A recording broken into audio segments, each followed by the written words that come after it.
What's going on, everybody? Hope you're all having a fantastic day today. Now, ladies and gentlemen, as expected on this channel, yes, indeed, we do have some brand new information going ahead and exposing the incompetence of Activision as a whole and basically their overall business model. But of course, as usual, if you do enjoy FPS content, all types of stuff, Call of Duty, Battlefield, sometimes we dabble in Halo, other types of indie games as well. If you guys enjoy hearing about all of this information, by all means, don't forget to go ahead and subscribe and hit that bell notification button. We are currently on the grind to 50,000 subscribers. And also, we will be live today over on Twitch. If you guys want to check that out, the link to all of my socials are down in the description of this video. We usually start up the stream around like 11 a.m. to 12 p.m. But today, I think we're going to start a bit earlier, around 10 a.m. It is a Saturday. So if you guys want to tune in, hang out, get some vibes, by all means, like I said, all the links are down in the description of this video.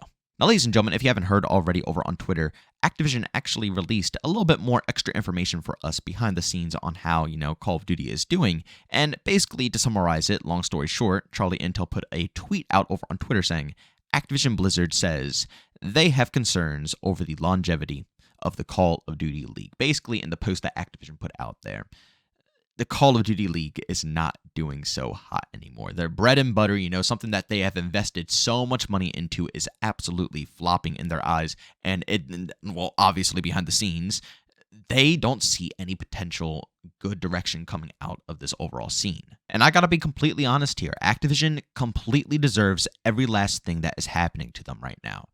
I guarantee that the competitive scene would be doing way better if the game was actually functional and if the game was actually fun. If those two key factors were alive and well, they wouldn't have to worry about this overall investment. Now, of course, I do want to mention a couple of things. Obviously, this whole scene is hard to fund in the first place, So I believe a lot of people, when they saw this, they didn't really think it was going to be a long-going business model for Call of Duty to actually, work out. I can still see them holding on to it right now, but is it profitable? Is it something that's going to be turning in money, basically like how a yearly Call of Duty release does? No, not really for them in the long run, and that's not something that they want to deal with. And also, I'm going to say this as well. I'm not too big into esports, but I do think the whole putting teams to different cities, different, states and stuff like that is really strange in esports. It obviously makes sense when it comes to actual sports, but in esports, the whole way the system is lined up here, I don't think it does it correctly. To me personally, esports was at its best when basically it was just the community, the people who played the game. And the best of the best rose to the top. They competed. They worked for what they got. Basically, everybody out there, any random person in the world, who is, I don't want to be mean, but, basically a nobody in the scene, in Activision's eyes. Someone that's not going to bring them any profit, someone that's not going to bring in, not an influencer with hundreds of thousands, millions of people following them to, add, revenue into their stream. Just some person who's going about their day-to-day life that enjoys playing Call of Duty. That person, that individual back in the day would be able to grind up the ranks and really prove themselves and potentially win a lot of money out of Call of Duty. But the way that they have it set up now, it's basically, like official sports. You have your set teams, you have your set rosters, and basically getting your name to that point seems basically impossible. And I think that really is killing a lot of the esports vibes. If you really think about it, a lot of the most dominant names in the esports scene, came up from just being your everyday average Call of Duty player, There was no special thing going behind the scenes. No, they were just someone who was really good at Call of Duty. They had a passion for Call of Duty, ended up joining into a team for Call of Duty, competing for Call of Duty, making money in Call of Duty, so on and so forth, until they got the name that they're at right now. I mean, Scump, for example, from the beginning to now, just some dude who had a passion for COD, was able to build up a complete brand, basically, around this franchise and playing in esports. I could name a bunch of others, but again, I don't watch it that much, so I don't really know too many people besides Scump. But you get the point that I'm trying to make here. Nowadays, it's a completely different story, and I think that is just it's a turnoff for a lot of people who were passionate about this side of Call of Duty, back in the day when esports was officially building itself up. Because, nowadays, if you do want to form your own team, if you and your buddies want to actually put something together and, be passionate about this project and really push through with it, you need like 25 million to have your team be an official team in the COD League? Yeah, let me tell you, like I said, that is a major turnoff compared to back in the day where you can literally just form your own team eventually and build its name. You could literally build your own name, your own brand from the ground up. It was basically like being able to start a YouTube channel, or basically being able to, start live streaming.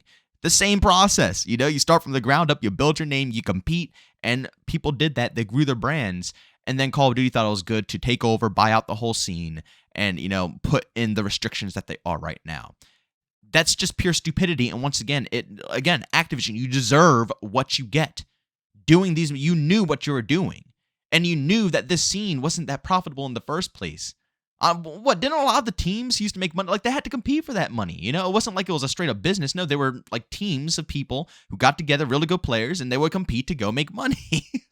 It wasn't any behind the scene business acts, anything that they're trying to, get through and all this crap. No. It was very straightforward and simple, and they're trying to make it into an overcomplicated system here. And it's messing with a lot of formulas. And of course, as you can see, it's not going in the direction that they want. But as I said before, I got into this little side tangent about esports because, like I said, I'm not that knowledgeable of esports. It's not really my scene. The main reason why I think that this is all happening is just simply because the games are just garbage nowadays. I mean, another example, I already used his name before, but Scump literally left the esports scene. And I think it's hilarious that right when this man leaves the esports scene, the same exact year, Activision is announcing that they don't have any faith in the longevity of the esports scene anymore. It's like, realistically, it comes down to the game itself. They keep tweaking and messing with the core overall formula of what makes Call of Duty a good game. They're adding in battle royales, and they're trying to implement and change features to mix and mesh well together between battle royale and 6v6 arcade Call of Duty instead of just making 6v6 Call of Duty specifically for that. All of these different factors going around, it's changing COD's identity. And that will literally put the nail in the coffin for pretty much everybody out there. Because if the game isn't fun, if the game isn't replayable, if you can't enjoy the title, then guess what? Nobody's going to want to watch it either in a competitive scene. It's bad enough, like I said, casuals, all of us are suffering. Casual COD, it's suffering tremendously. But you have to keep in mind, esports built itself off of casual COD. COD was COD first. It was literally just casual COD first. Esports was formed because the game was so good, it was so fun. And, the competitive players, the people who actually wanted to grind out those games found that, their time was worth it in those titles. So it kept building. It kept growing. And then it branched off to be its own little thing. And Call of Duty had its competitive side. Call of Duty had its casual side. It used to be a time where the developers weren't even that into the competitive side of, things. And they were slowly, getting into it. I remember around Black Ops 1, Black Ops 2, David Vaughn was getting really into the competitive scene as well with COD. But this is all before it became, Activision taking over, Money Pit, changing everything around. The developers were still making fun Call of Duty games. Right now, they're not. They have too many priorities going on at the moment. And it's no possible way for any side of Call of Duty to thrive unless they can, specifically hone in on one thing and one thing only. It's why I personally think XDefiant is going to absolutely stomp everything out when it comes to arena shooters, if, of course, they can keep polishing it and making sure it's a good game at launch. If they can't polish it off, it's not going to go anywhere. It's just going to die on launch. But it has so much freaking potential. And they know the direction that they want to push with that game. They could totally thrive across the board. Competitive, casual, everything you could possibly think of can be made out of that game. Because it's not like COD where they have a battle royale, DMZ, ground war, 6v6. How are you going to focus on making a game competitive and fun if you have all those elements? Back in the day, all they had to worry about was multiplayer, zombies, and campaign. So esports wasn't that hard to balance out with the regular game and the casuals. That's all they had to worry about. How can we balance out a game for, casual people and, also make it so it's enough of a skill gap for the game to be fun? Now they have to worry about how to make the game casual for both Battle Royale and for regular 6v6. How to make them both competitive for Battle Royale and 6v6. Again, competitive for both of those scenes are completely different playstyles, completely different vibes. And they're trying to juggle all of this stuff. Forget it, man. It's not, throw it out. Throw it out. Activision, you are literally getting what you deserve here. And honestly, I don't think it's going to end up stopping. I feel like more and more people are going to be disappointed with the game. More and more people will end up leaving. And yeah, they're going to milk everybody. They're going to milk everybody because it's proof right now. We've seen the numbers behind the scenes that they're literally losing players right now. They're losing tons of players, yet they're still making just as much, if not more money every single quarter.